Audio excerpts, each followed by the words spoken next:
আকাশের রং ঘাস ফড়িংয়ের দেহের মতো কোমল নীল। চারিদিকে পেয়ারা ও নোনার গাছ, টিয়ার পালকের মতো সবুজ। একটি তারা এখনো আকাশে রয়েছে।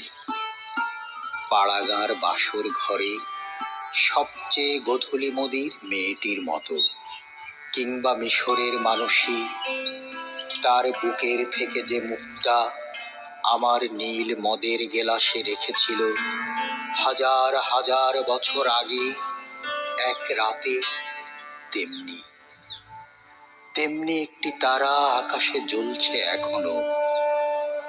হিমের রাতে শরীর রাখবার জন্য দেশওয়ালিরা সারা রাত মাঠে আগুন জ্বেলেছে। মোরগ ফুলের মতো লাল আগুন। শুকনো অশ্বত্থ পাতা দুমড়ে এখনো আগুন জ্বলছে তাদের।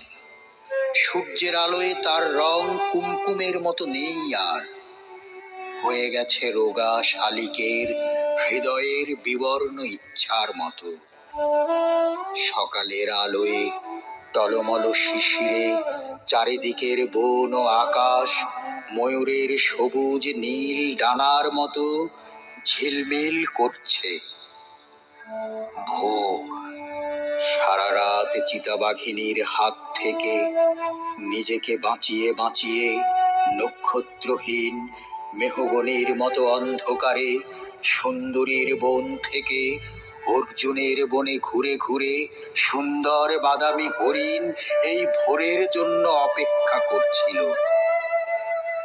এসেছে সে ভোরের আলোয় নেমে, কচি বাতাবি লেবুর মতো সবুজ সুগন্ধি ঘাস ছিঁড়ে ছিঁড়ে খাচ্ছে।